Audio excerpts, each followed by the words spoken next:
Through the wood on his motorcycle, piercing the hawk, the jay, the blue-coated policeman. Woods, barren woods, as this typewriter without an object, or the words that from you fall soundless, the sun lowering, and the bags of paper on the stony ledge near the waterfall. Voices down the roadway, and leaves falling over there. A great vacancy, a huge leftover. The quality of the day that has its size in the north and in the south.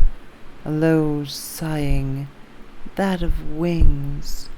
Describe that nude, audacious line, most lofty, practiced street, that you are no longer thirsty, turn or go straight.